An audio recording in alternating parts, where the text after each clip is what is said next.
የተሰቀለው ንጉሥ የክብር ዘውድ የክርስቶስ ሕማማት በቅዱስ ዮሐንስ አፈወርቅ ሰማያዊ አገላለጽ። የክርስቶስ ሕማማት ታሪክ በቅዱስ ዮሐንስ አፈወርቅ ሰማያዊ የንግግር መነጽር ሲታይ የሽንፈት ትረካ ሳይሆን አንድ ንጉሥ የክብር ዙፋኑን ለመቀዳጀት የሚያደርገው ግርማዊ ጉዞ ነው። ቅዱስ ዮሐንስ በመንግሥተ ሰማያት ድርሳኑ እንደሚገልጸው ስቅለት ከሚጠፉ አበቦች ወደ መንፈሳዊ የሕይወት ለምለምነት፣ ከእሾህ አጥር ደግሞ ወደ መለኮታዊ ጥበቃ የምንሸጋገርበት ብርሃናዊ ድል ነው። ለእርሱ የመስቀል በዓል የጸደቀ ፀሐይ ለጥቂት ጊዜ ተሸፍኖ ከፀሐይ ጨረር ይልቅ እጅግ በሚያበራ ግርማ የተገለጠበት ብርሃናዊ በዓል ነው። ይህ ጽሑፍ ከጌቴሰማኒ ጸሎት እስከ ሲኦል መበስበስ ወይም መዳሰስ ያለውን የታሪክ ሂደት በወርቃማው አፍ ወይም በአፈ ወርቅ የአጻጻፍ ስልትና በሰማያዊ ምስጢር ይተነተናል። የመለኮታዊ ትሕትና ግርማና የመስቀሉ አያያዝ ዘይቤ። በቅዱስ ዮሐንስ አፈወርቅ አገላለጽ የሕማማት ታሪክ ሌሊቱ ወደ ቀን የተለወጠበትና ሞት የተገለበጠበት መድረክ ነው።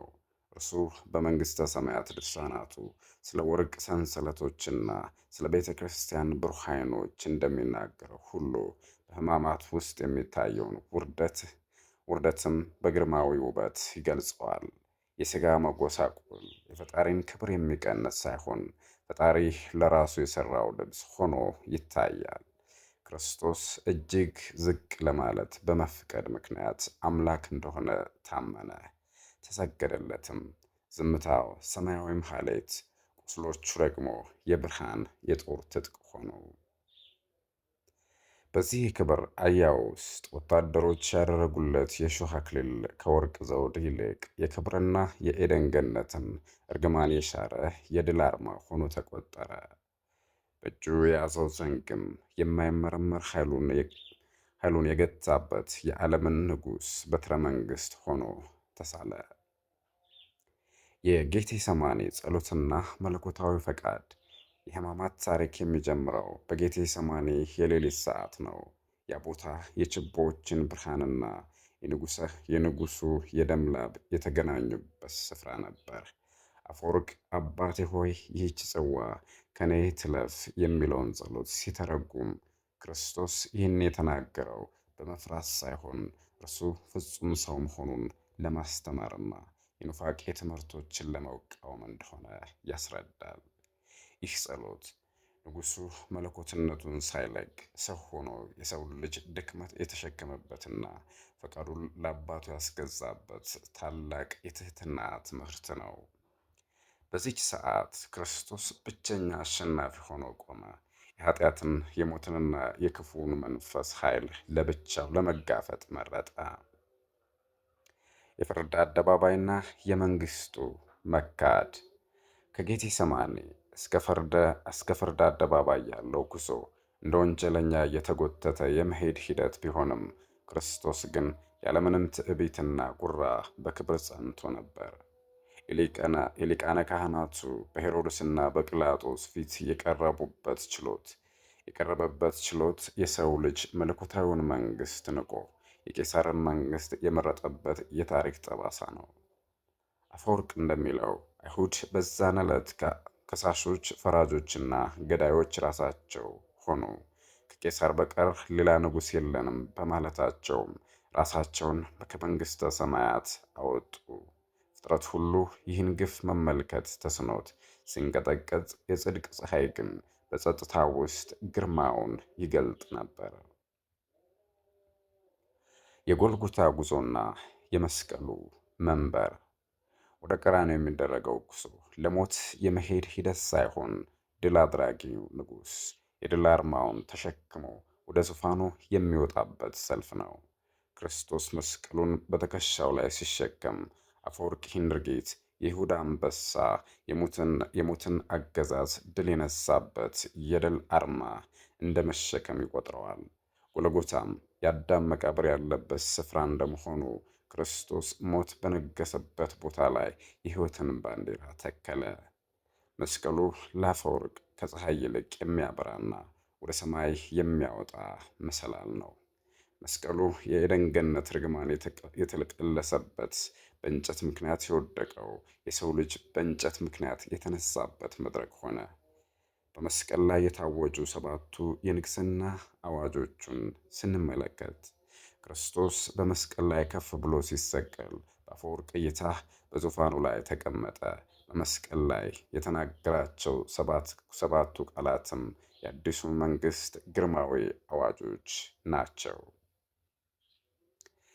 የይቅርታ አዋጅ። አባት ሆይ ይቅር በላቸው በማለት የመንግሥት መሠረት ፍቅርና ይቅርታ መሆኑን አበሰረ።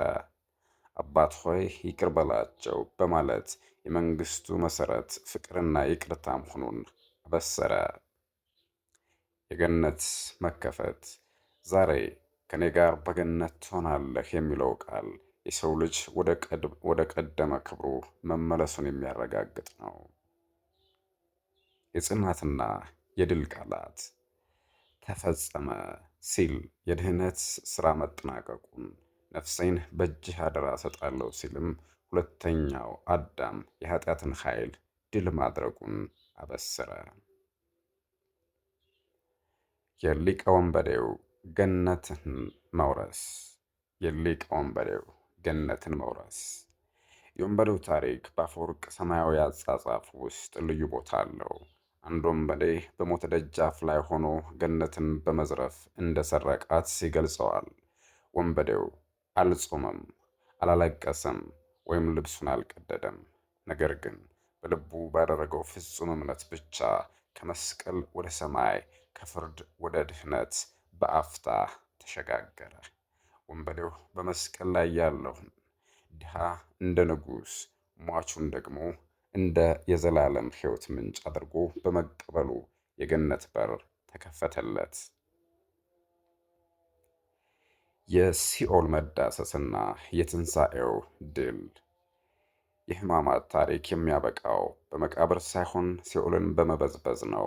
አፈወርቅ በትንሣኤ ድርሳኑ እንደሚናገረው ክርስቶስ ወደ ሲኦል ሲወርድ ሲኦል ተመረመረች፣ ምክንያቱም ተሻረች።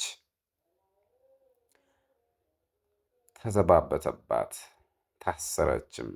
ክርስቶስ ሥጋን ለብሶ መለኮታዊ ግርማውን ይዞ በመውረዱ ሲኦል ግራ ተጋባች፣ የያዘችውንም ሁሉ አስረከበች። መቃብሩም የሞት ቤት መሆኑ ቀርቶ የማይቆጠሩ በረከቶች ምንጭና የሕይወት ማረፊያ ሆነ።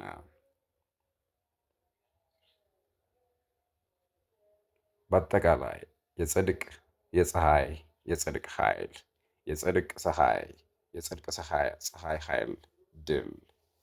በቅዱስ ዮሐንስ አፈወርቅ ወርቃማ አገላለጽ የክርስቶስ ሕማማት ሰው ወደ ሰማይ ይወጣ ዘንድ አምላክ ሰው የሆነበት ታላቅ ምስጢር ነው።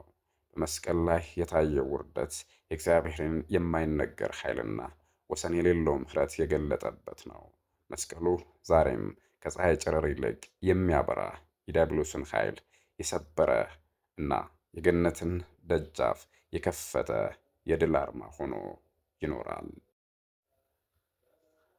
መለኮታዊው ቃል ከዓለም በፊት ያለ እናት ከአብ የተወለደው ቀዳማዊ ልደት የማይመረመር ብርሃን ዘእምብርሃን እሳት ዘም ሕይወት ነው። ይህ ልደት የማይደክም የማይቀየም የማይቸገርና የማይጠፋ የሕያው አብ የባሕሪ ወልድ ግብር ነው። ከባሕሪ አባቱ ከአብ ጋር በክብርና በእኩልነት የሚኖር የማይመረመርና የማይለይ ከማይታይ የተገኘ የማይታይ ከማይዳሰስ የተወለደ የማይዳሰስ ነው። ይህ ቀዳማዊ ቃል በጊዜውም ጊዜ የሰው ልጅን ከፍዳና ከመከራ ለማዳን ሲል ከንጽሕት ድንግል በኃይለ መለኮት በመንፈስ ቅዱስ ተወለደ። የክርስቶስ ሥጋው ከአዳምና ከሔዋን ዘር የተገኘ ሲሆን መለኮቱ ግን አዳምንና ሔዋንን የፈጠረ የባሕሪ አምላክ ነው። አምላክ መውጣት መውረድ ሳይኖርበት ወረደ መባሉ የእኛን ደካማ ሥጋ በመንሳቱ ነው። በመሞት ካልሆነ በቀር የሰው ሞት ሊወገድ እንደማይችል ባየ ጊዜ እርሱ በባሕሪው የማይሞት ሲሆን ስለ ሁሉም መሞት ሲችል ዘንድ የሚሞተውን የእኛን ባሕሪ ተዋሃደ። ምድራዊ እናቱን አይተው ሰማያዊ አባቱን እንዳልተመለከቱት፣ ሥጋዊ እድገቱን አይተው ቀዳማዊ ሕላዌውን እንዳልተረዱት ድንቅ ምስጢር ሆነ። ከኃጥአን ጋር ሲቀመጥና በዘማዊት ሴት እጅ ሲዳሰስ የታየው እርሱ በኪሩቤል ላይ ተቀምጦ በሱራፌል የሚቀደስ ነው። በዘባነ ኪሩብ ቅዱስ ቅዱስ ቅዱስ ተብሎ እየተመሰገነ በቤተልሔም በከብቶች ዋሻ በጨርቅ ተጠቅልሎ ተገኘ። በሰማይ ሳይጎድል ወርዶ በምድር ሳይጨመር ተወለደ። በከዋክብት ምሬት ነገሥታት ሊሰግዱለት መጡ። የሰማይ ሥርዓትም በምድር ላይ ተሠራ። ቤተልሔም ሰማይን መሰለች። ፀሐይም በቅዱሳን ላይ የሚያበራ ለዘወትርም ጨለማ የማይቃወመው ህልፈት ጥፋትም የሌለበት እውነተኛ ሐዲስ ፀሐይ በውስጧ ተገኘ። ምድርን በውሃ ላይ ያጸናት እርሱ በበረት ተኝቶ ታየ። በኪሩቤል ላይ የሚቀመጠውም በማኅፀን አደረ። በዮርዳኖስ መጠመቁ የባሕሪ ንጽሕና ጎድሎት ሳይሆን የሰውን ልጅ ባሕሪ ለመቀደስና በእኛ ላይ የነበረውን የዕዳ ደብዳቤ እንደ ሰውነቱ ረግጦ እንደ አምላክነቱ አቅልጦ ሊደመስስልን ነው። በጥምቀቱ ወቅት የሥላሴ ምስጢር ተገለጠ። አብ በደመና ሆኖ የምወደው ልጄ ይህ ነው ሲል፣ መንፈስ ቅዱስም በርግብ አምሳል ወርዶበታል። በምድር ላይ በተመላለሰባቸው ዘመናት በቃና ዘገሊላ ውሃውን ወደ ወይን በመለወጥ መለኮታዊ ኃይሉን ገለጠ። የአልዓዛርን መቃብር የጠየቀው ሳያውቅ ቀርቶ ሳይሆን የሰው ልጅን ባሕሪ ገንዘብ ማድረጉና በሥጋ መመላለሱን ለማረጋገጥ ነው። የሽባውን ኃጢአት ይቅር በማለት ደግሞ ከፈውሰ ሥጋ ይልቅ የነፍስ መድኃኒት መሆኑን አሳየ። ራሱን እንደ ነዳይ ያደረገ፣ ሆዱን አስርቦ ነፍሱንም አስጠማ። ይህንንም ያደረገው በእኛ ደካማ ውስጥ ገብቶ እኛን ለማዳን ነው። በእኛ ድካም ውስጥ ገብቶ እኛን ለመፈወስ ነው። በምድር ላይ ሲያስተምር እንደ ባለሥልጣን ነበር፣ ምክንያቱም እርሱ የነቢያት ጌታና የሕግ መገኛ ነውና። የክርስቶስ ተዋሕዶ እንደ እሳትና ብረት ነው።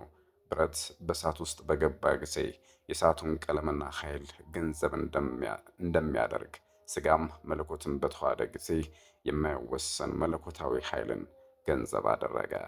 ይህ ተዋሕዶ ያለመቀላቀልና ያለመለወጥ የጸና ነው። ስለ በደላችን በመስቀል ላይ ተሰቀለ። 13ቱ ሕማማተ መስቀልንም በፈቃዱ ተቀበለ። ራሱን በዘንግ ተመታ። ተኩርዖተ ርእስ፣ ፊቱን በጥፊ ተመታ። ተጸፍፎ መልታህት፣ በፊቱም ላይ ምራቅ ተተፋበት። ወሪቀ ምራቅ፣ በመስቀል ላይ የፈሰሰው ደም የዓለምን ኃጢአት የሚያጥብና ሰውን ከፈጣሪው ጋር የሚያስታርቅ መለኮታዊ መሥዋዕት ነው። በመስቀል ላይ የሞተው መለኮት አይደለም፣ ነገር ግን ከመለኮት ጋር የተዋሃደው ሥጋ ነው። በመስቀል ላይ ሳለ ተፈጸመ ብሎ ነፍሱን በፈቃዱ ሰጠ። ይህም የጠላት ሰይጣን ኃይል የተሰበረበት ድንቅ ሥራ ነው። በሦስተኛውም ቀን ሞትን ድል አድርጎ ተነሣ። ይህም ከበላተኛው ሞትና መቃብር መብል የሆነው የሕይወት እንጀራ የወጣበት ከብርቱም መቃብር ጣፋጭ መድኃኒት የተገኘበት ታላቅ ድል ነው። ሞት ብርቱና መራራ ቢሆንም እርሱ ግን ለሚቀምሱት የጣፈጠ ምግብ ሆነ። የሞትን ኃይል አጥፍቶም በክብር ተነሣ። ትንሣኤው ለሰው ልጅ ሁሉ የትንሣኤ በኩር ሆነ። በዚህም ጥበቡ የጠፋው አዳም የተገኘበት፣ በኃጢአት ያጣናት ገነት የተመለሰችበትና የአምላክ ፍጹም ፍቅሩ የተገለጠበት ረቂቅ ታሪክ ተፈጸመ። የትንሣኤው መታሰቢያ እሁድ መደረጉ ይህች ቀን አዲስ ፍጥረት የተጀመረባትና የስምንተኛው ቀን ምሳሌ ስለሆነች ነው። ከ40 ቀን በኋላ በክብር ወደ ሰማይ አረገ፣ በአባቱም ቀኝ ተቀመጠ። ይህ ታላቅ የድኅነት ሥራ የተፈጸመው የሰው ልጅ በመለኮታዊውን ባሕሪ እንዲካፈልና ወደ ቀድሞ ክብሩ እንዲመለስ ነው። የሰው ልጅ ከሌሎች ፍጥረታት ሁሉ ተለይቶ የማይሞት ነፍስ የተሰጠው የሚያስብና የሚናገር ፍጡር ተደርጎ ተፈጠረ። ያጣነውን የጸጋ ልጅነት ለመመለስ ቃል ሰው ሆነ። እኛም በእርሱ በኩል ወደ አባቱ ፊት ቀረብን። የክርስቶስ ሕይወት በታላቅ ምስጋና የተከበበ ነው። ይህም የባሕርይ አምላክነቱ ከሥጋዊው ጋር ያለው ተዋህዶ ድንቅ ስለሆነ ነው። ይህ የፍቅርና የመሥዋዕትነት ታሪክ ለሰው ልጅ ሁሉ የተሰጠ የታላቅ ተስፋና የዘላለም ሕይወት መንገድ ነው። ዳግመኛም በጌትነቱ ለፍርድ ይመጣል። ያን ጊዜም ለጻድቃን የዘላለም ሕይወትን፣ ለኃጥአን ደግሞ እንደ ሥራቸው ዋጋን ይሰጣል። የቃል ሥጋ መሆንና የድኅነት ምስጢር በኦርቶዶክስ ተዋሕዶ ድርሳናትና ምስጋናዎች ትንታኔ። መግቢያ። ቀዳማዊ ቃልና የሰው ልጅ ተፈጥሮ ረቂቅነት። የዓለም መድኃኒት ተብሎ የሚጠራው ኢየሱስ ክርስቶስ ታሪክ የሚጀምረው ከዘመናት በፊት በነበረው መለኮታዊ ሕልውና ነው። ይህ ቀዳማዊ ቃል ያለመጀመሪያ ከጥንት የነበረ፣ ዓለም ሳይፈጠር በሥላሴ ዘንድ የነበረና ራሱም መለኮት የሆነ ነው። በዚህ የነገረ መለኮት እይታ ውስጥ የሰው ልጅ አፈጣጠር የራሱ የሆነ ትልቅ ቦታ አለው። የሰው ልጅ ከሌሎች ፍጥረታት ሁሉ ተለይቶ የማይሞት ነፍስ የተሰጠው የሚያስብና የሚናገር ፍጡር ተደርጎ ተፈጠረ። ይህ መለኮታዊ ስጦታ ሰውን ከእንስሳት ባህሪ የሚለየውና የእግዚአብሔርን አርአያና ምሳል እንዲላበስ የሚያደርገው ዋናው መሠረት ነው። የሰው ልጅ በውድቀት ምክንያት ያጣውን ይህን መለኮታዊ መልስ ለመመለስና ወደ ቀድሞ ክብሩ ከፍ ለማድረግ የዘላለም ቃል ሰው መሆን አስፈላጊ ሆነ። ይህ ታላቅ ምስጢር በኦርቶዶክስ ተዋሕዶ ትምህርት ውስጥ ሥጋዌ ተብሎ ይጠራል። ሥጋዌ ሥጋዌ ማለት አምላክ ያለመለወጥና ያለመቀላቀል የሰውን ባህሪ ገንዘብ ያደረገበት ረቂቅ ጥበብ ነው። የክርስቶስ ሕይወት በምድር ላይ የተገለጠው የሰው ልጅን ባህሪ ለመቀደስና ወደ መለኮታዊ ሕይወት ለመመለስ በሚያደርገው ጉዞ ውስጥ ነው። የሥጋዌ ምስጢርና የቃል ሰው መሆን ጥልቀት። ቃል ሥጋ ሆነ ሲባል መለኮታዊ ባህሪው ወደ ሥጋዊ ባህሪ ተለወጠ ማለት አይደለም። ወይም ሥጋ ወደ መለኮትነት ተቀየረ ማለትም አይደለም። ይልቁንም መለኮትና ትስብእት ወይም ሥጋ ያለመቀላቀልና ያለመለወጥ በአንድ አካልና በአንድ ባህሪ ተዋህዱ ማለት ነው። ይህ ተዋህዶ በምስጋና መጽሐፍት ውስጥ በብዙ ቅኔያዊ አገላለጾች ይገለጻል። በተለይም የብርሃን ደጅ፣ የምስጋና በገና፣ የሕይወት ምንጭ እየተባለ የሚወደሰው የቃል ሰው መሆን የሰው ልጅን ታሪክ የቀየረ ታላቅ ክስተት ነው። በዚህ ምስጢር ውስጥ የቃል ሥጋ መሆን እንደ ምትሃት ወይም እንደ ጥላ የሚቆጠር ሳይሆን እውነተኛ ሥጋን ከቅድስት ድንግል ማርያም ነስቶ በምድር ላይ መመላለሱን ያረጋግጣል። ይህ ሂደት የሰው ልጅ ባህሪ ካለበት ውድቀት አንስቶ ወደ መለኮታዊ አንድነት የሚያመራው ታላቅ የድኅነት ድልድይ ነው። የቃል ሥጋ መሆንና ዋና ዋና መሠረቶች። ምስጢራዊ ገጽታ፣ መጽሐፋዊ ማብራሪያ፣ መንፈሳዊ ፋይዳ። የቃል ዘላለማዊነት። ቃል ከመጀመሪያው ነበረ። የክርስቶስ ባህሪ አምላክነት ማረጋገጫ ነው። እውነተኛ ተዋህዶ መለኮትና ሥጋ አንድ አካል ሆኑ። የድኅነትና ሥራ በአንድ አካል መከናወኑን ያሳያል። እውነተኛ ትስብእት እንደ ምትሃት ሳይሆን እውነተኛ ሥጋ ነሳ። የሰውን መከራ በትክክል መካፈሉን ያሳያል። የድንግልና ማኅተም በድንግልና ተጸንሶ በድንግልና ተወለደ። ይህም የመለኮታዊ ልደትን ረቂቅነት ያሳያል። የእመቤታችን የቅድስት ድንግል ማርያም ሚና በድኅነት ታሪክ። የኢየሱስ ክርስቶስ ታሪክ ከእናቱ ከቅድስት ድንግል ማርያም ታሪክ ተለይቶ አይታይም። እርሷ የቃል ማደሪያና የድኅነት ምክንያት ተደርጋ በሰፊው ትመሰገናለች። በምስጋና መጽሐፍት ውስጥ ድንግል ማርያም የብርሃን በር ሆህተ ብርሃን ተብላ ትጠራለች። ምክንያቱም የዓለም ብርሃን የሆነው ክርስቶስ በእርሷ በኩል ወደ ዓለም መጥቷልና። እርሷ እንደ አርጋኖን የምስጋና መሣሪያ በመቁጠር ከማኅፀኗ ለወጣው ቃል ጣፋጭ ምስጋናዎችን ማቅረብ የተለመደ ነው። ይህ የምስጋና መጽሐፍ በ7 ቀናት የተከፈለ ሲሆን በእያንዳንዱ ቀን በእያንዳንዱ ቀን የቃልን ሰው መሆንና የእመቤታችንን ንጽሕና በዝርዝር ያብራራል። በውስጡም የቃል ረቂቅነትና የሥጋን ግዙፍነት በማዋሃድ የተገኘውን ድንቅ ተዋህዶ በቅኔ ያወድሳል። የልደትና የጥምቀት ምስጢር ትንታኔ። የክርስቶስ ልደት በቤተልሔም መሆኑ የጥንት ትንቢቶች የሚፈጸሙበትና መለኮታዊ ብርሃን በጨለማ ለነበረው ዓለም የበራበት ዕለት ነው። በምስጢር መጽሐፍት ውስጥ እንደተገለጸው ይህ ልደት በሰው ልቡና የማይመረመርና በመላእክት ዘንድ ታላቅ ድንቃ ድንቅ የተባለለት ነው። ልደቱ ሰላምን ለምድር ያበሰረና ሰማያዊውን መላእክትና ምድራውያን ሰዎችን በአንድ ምስጋና ያስተሳሰረ ክስተት ሆኗል። ከሥጋዌ በኋላ ያለው ታላቁ ምዕራፍ የዮርዳኖስ ጥምቀት ነው። ክርስቶስ መጠመቅ ያስፈለገው እርሱ ንጽሕና ጎድሎት ሳይሆን የሰው ልጅ ባህሪ በውኃ ለመቀደስና የሥላሴ ምስጢር ለመግለጥ ነው። በጥምቀቱ ወቅት አብ በደመና ሆኖ የምወደው ልጄ ይህ ነው ሲል መንፈስ ቅዱስም በርግብ አምሳል ወርዶበታል። ይህ ክስተት በቤተ ክርስቲያን የበዓላት አቆጣጠር ውስጥ ትልቅ ቦታ የሚሰጠው ሲሆን የሰው ልጅ በውኃና በመንፈስ የሚወለድበትን አዲስ የጸጋ ሕይወት የሚያበስር ነው።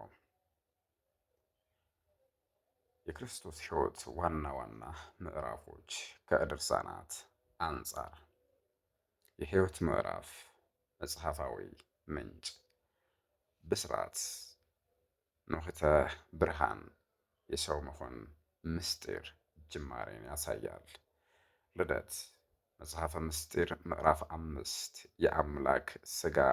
የአምላክ በሥጋ መገለጥን ያበስራል። ጥምቀት መጽሐፈ ምስጢር ምዕራፍ 6 የሥላሴ አንድነትና ሦስትነት መታወቅ አለበት ሲል ያትታል። ቃና ዘገሊላ መጽሐፈ ምስጢር ምዕራፍ 7 የመለኮታዊ ኃይልና የሥልጣን መገለጥን ያመላክታል። የክርስቶስ ትምህርት ተአምራት የክርስቶስ ትምህርትና ተአምራት በምድር ላይ በነበረው ቆይታ ክርስቶስ በብዙ ተአምራትና ትምህርቶች ራሱን ገልጧል። በተለይም የአልዓዛርን ከሞት መነሳት አስመልክቶ በነበረው ክርክር ክርስቶስ ሁሉን የሚያውቅ አምላክ መሆኑንና ለሰው ልጅ መውደድ ሲል ግን በሰው ልማድ መጠየቁን ያስረዳል። የአልዓዛርን መቃብር የጠየቀው ሳያውቅ ቀርቶ ሳይሆን የሰው ልጅን ባህሪ ገንዘብ ማድረጉንና በሥጋ መመላለሱን ለማረጋገጥ ነው ይላሉ አባቶች። እነዚህ ተአምራት በምስጢር መጽሐፍት ውስጥ በሰፊው ተተንትነዋል። እያንዳንዱ ታምር የክርስቶስ መለኮታዊ ባህሪና የሰው ልጅ የማዳን ፍላጎት ያሳያል። ትምህርቶችም ቢሆኑ የሰው ልጅ ወደ ቀድሞ ክብሩ የሚመለስበትን መንገድ የሚያሳዩና ልብን የሚለውጡ ነበሩ። የክርስቶስ ሕይወት በታላቅ ምስጋናና በረቂቅ ትንታኔ ተከቦ የሚገኝበት ምክንያትም ይህ የባሕርይ አምላክነቱ ከሥጋዌው ጋር ያለው ተዋህዶ ድንቅ ስለሆነ ነው። የሕማማትና የስቅለት ታሪክ በሰዓታት ምስጋና የክርስቶስ መከራና ስቅለት የድኅነት ታሪክ ማዕከል ነው። በዕለተ ዓርብ የተቀበለው መከራ በብዙ የምስጋና መጽሐፍት ውስጥ በሰፊው ተዘግቧል። በተለይም የመስቀል ምስጋና ውዳሴ መስቀሉን እንደ ድል ምልክትና እንደ ሰላም ምንጭ ቆጥረዋል። ክርስቶስ በመስቀል ላይ የፈሰሰው ደም የዓለምን ኃጢአት የሚያጥብና ሰውን ከፈጣሪው ጋር የሚያስታርቅ መለኮታዊ መሥዋዕት ነው። በነገረ መለኮት ትንታኔ መሠረት ክርስቶስ የተቀበለው መከራ በፈቃዱ የሆነና የሰው ልጅን ከሞት ባርነት ነፃ ለማውጣት የተከፈለ ዋጋ ነው። በመስቀል ላይ የሞተው መለኮት አይደለም፣ ነገር ግን ከመለኮት ጋር የተዋሃደው ሥጋ ነው። በመሆኑም በመለኮት ለሥጋ ሞትን ሰጥቶታል፣ ሥጋ ደግሞ ከመለኮት ሕይወትን ተቀብሏል። ይህ ሂደት የሰው ልጅን ባሕርይ ከውድቀት አውጥቶ ወደ ዘላለማዊ ሕይወት የሚያሸጋግር ታላቅ ምስጢር ነው። የጌታ ሕማማት በሰዓታት ክፍፍል ሲታይ የክርስቶስ መከራ በየሰዓቱ የሚዘከርባቸው የምስጋና ክፍሎች አሉ። እነዚህ ሰዓታት የጌታን ሕይወትና መከራ በጥልቀት ያስረዳሉ። 1. የጠዋት ሰዓታት ጌታ በጲላጦስ ፊት የቆመበትና በውሸት ምስክሮች የተከሰሰበት ጊዜ። 2. የረፋድ ሰዓታት መከራ የጸናበትና ወደ ቀራንዮ የተጓዘበት ሰዓት። 3. የቀትር ሰዓታት በመስቀል ላይ የተሰቀለበትና ጨለማ በምድር ላይ የነገሰበት ጊዜ። 4. የክስተት የከሰዓት ሰዓታት ተፈጸመ ብሎ ነፍሱን በፈቃዱ የሰጠበት ታላቅ ሰዓት ነው። እነዚህ ሰዓታት በየቀኑና በየሌሊቱ በምስጋና የሚያስቡት የጌታን ውለታ ዘወትር በልቦና ውስጥ ለማኖር ነው። የትንሣኤው ክብርና የሰንበት ለውጥ ምስጢር። የክርስቶስ ታሪክ ታላቁና የመጨረሻው ድል ትንሣኤው ነው። ክርስቶስ በሦስተኛው ቀን ሞትን ድል አድርጎ ተነሳ። ይህ ትንሣኤ ለሰው ልጅ ሁሉ የትንሣኤ በኩር ሆነ። ትንሣኤውም የሞት ስልጣን የተሸነፈበትና የሰው ልጅ ወደ ዘላለም ሕይወት የተጠራበት ታላቅ ዜና ነው። ከትንሣኤው ጋር ተያይዞ የሚነሳው ሌላኛው ትልቅ ነጥብ የሰንበት ለውጥ ጉዳይ ነው። በጥንታዊ ሕግ መሠረት ቅዳሜ የዕረፍት ቀን ነበረች። ክርስቶስ ግን እሁድ በመነሳቱ ይህችን ቀን አዲስ የዕረፍትና የምስጋና ቀን አደረጋት። የትንሣኤው መታሰቢያ እሁድ መደረጉ ይህች ቀን የስምንተኛው ቀን ምሳሌ ስለሆነችና አዲስ ፍጥረት የተጀመረባት በመሆኗ ነው። ይህ ለውጥ በቅዱሳት መጻሕፍት ምስክርነትና በረቂቅ የዘመን አቆጣጠር ትንታኔ የተረጋገጠ ነው። የሰንበትና የትንሣኤ ቀን ንጽጽራዊ ትንታኔ። የዕለቱ ስም፣ ጥንታዊ ትርጉም እና አዲሱ ትርጉም በክርስቶስ እንዲሁም መጽሐፋዊ መሠረት የሚሉትን በተርታ አሰማለሁ። ቅዳሜ ወይም ሰንበት የፍጥረት ዕረፍት፣ የመቃብር ዕረፍት ኦሪት ዘፍጥረት። እሁድ የጌታ ቀን፣ የብርሃን ጅማሬ፣ የትንሣኤ ቀን መጽሐፈ ምስጢር። ስምንተኛው ቀን አዲስ ጅማሬ፣ የዘላለም ሕይወት ምሳሌ፣ የሄኖክና የኩፋሌ መጽሐፍት። የሰው ልጅ መለኮታዊ ዕድል ተሐድሶና ቴዎሲስ። የክርስቶስ ሰው የመሆንና ዋና ዓላማ የሰው ልጅን ባህሪ ወደ ቀድሞ ክብሩ መመለስ ብቻ ሳይሆን መለኮታዊውን ባህሪ እንዲካፈል ማድረግ ነው። ይህ ሂደት ቴዎሲስ ተብሎ ይጠራል። ክርስቶስ አዲሱ አዳም ሆኖ በመምጣት የቀደመው አዳም ያበላሸውን የሰው ልጅ ባህሪ ቀደሰውና አደሰው። የሰው ልጅ የተፈጠረበትን መለኮታዊ መልክ መልሶ እንዲያገኝ ቃል ሥጋ መሆኑና በመስቀል ላይ መሞቱ የግድ ነበር። በዚህ ትምህርት መሠረት ድህነት ማለት ከቅጣት መዳን ብቻ ሳይሆን ወደ መለኮታዊ ሕይወት መሳብና የጸጋ አምላክ መሆን ነው። ይህ ታላቅ ተስፋ በምስጋና መጽሐፍት ውስጥ ዘወትር ይዘወተራል፣ ይዘመራል። የሰው ልጅ የሚናገርና የሚያስብ ፍጡር ሆኖ የተፈጠረው ለዚህ ታላቅ ክብር እንደሆነ በተደጋጋሚ ይጠቀሳል። ይህ የሰው ልጅ ተፈጥሮ ክብር በክርስቶስ ሕይወት ውስጥ ፍጻሜ ሆኖ ታይቷል። የመጽሐፍተ ምስጋናና የምስጢር አንድነት።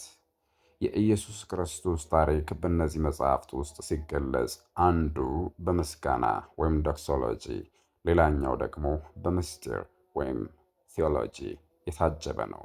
ምስጋናዎቹ ጌታንና እናቱን በቅኔና በዜማ ሲያወድሱ፣ የምስጢር መጽሐፍት ደግሞ የጌታን ሰው መሆንና ተዋህዶ በምክንያትና በመረጃ ይተነትናሉ። ሁለቱም ግን የሚገናኙት በአንድ ነጥብ ላይ ነው። እርሱም ክርስቶስ የዓለም መድኃኒትና እውነተኛ አምላክ መሆኑ ነው። እነዚህ መጽሐፍት ለዘመናት ሲያገለግሉ የኖሩት አማኙን በክርስቶስ ፍቅር ለማጽናት ነው። የሰዓታት ጸሎት በየጊዜው የጌታን መከራና የቅዱሳኑን ተጋድሎ ሲያስታውሱ፣ የምስጢር መጽሐፍት ደግሞ በበዓላት ቀን እየተነበቡ ትክክለኛውን እምነት ያስተምራሉ። ይህ ሥርዓት አማኙን ከታሪካዊው ክርስቶስ ጋር ብቻ ሳይሆን ከዘላለማዊው ቃል ጋር እንዲዋሃድ ይረዳል። ዋና ዋና ድርሳናትና ይዞታቸው፣ የመጽሐፉ ስም፣ ዋና ይዘት፣ መንፈሳዊ ፋይዳ የሚሉትን በተርታ እናገራለሁ። አንደኛ፣ አርጋኖን የእመቤታችንና የክርስቶስ ውዳሴ የዘወትር የጸሎትና የምስጋና መሳሪያ። 2. መጽሐፈ ምስጢር የነገረ መለኮት ጥልቅ ትንታኔ በትምህርተ ሃይማኖት ላይ የመጽናት መሰረት። 3. ሰዓታት የጌታ መከራና የሰዓታት ምስጋና የሌሊትና የቀን ማህሌታዊ ጸሎት። ውዳሴ መስቀል የመስቀሉ ኃይልና ምስጋና። የመጨረሻው ሆህተ ብርሃን የሥጋዌና የልደት ብስራት የቃል ሰው መሆኑን የማወደሻ ቅኔ። ቃለ ማጠቃለያ። በኦርቶዶክስ ተዋሕዶ መረጃዎች መሠረት የኢየሱስ ክርስቶስ ታሪክ የፍቅር የመሥዋዕትነትና የድል ታሪክ ነው። ቃል ሰው የሆነው ሰው አምላክ ይሆን ዘንድ ነው የሚለው መርህ የዚህ ሁሉ ትምህርት ማዕከል ነው። ክርስቶስ በሥጋ ተገልጦ በቤተልሔም ተወልዶ በዮርዳኖስ ተጠምቆ በመስቀል ላይ መከራ ተቀብሎና ሞትን ድል አድርጎ በመነሳት የሰው ልጅን ከውድቀት አድኗል። ይህ ታሪክ በድርሳናት ጥዑም አገላለጽ ሲቀርብ ዓላማው አማኙን ወደ ጥልቅ መንፈሳዊ እውቀትና ወደ ዘላለም ሕይወት መምራት ነው። በምስጋናዎች ውስጥ ክርስቶስ እንደ ሕይወት ምግብና የዓለም መድኃኒት ሆኖ ይገለጻል። የሰው ልጅም ይህን ታላቅ ምስጢር ተረድቶ በቅድስናና በምስጋና በመመላለስ የመለኮታዊ ባህሪ ተካፋይ እንዲሆን ጥሪ ቀርቦለታል።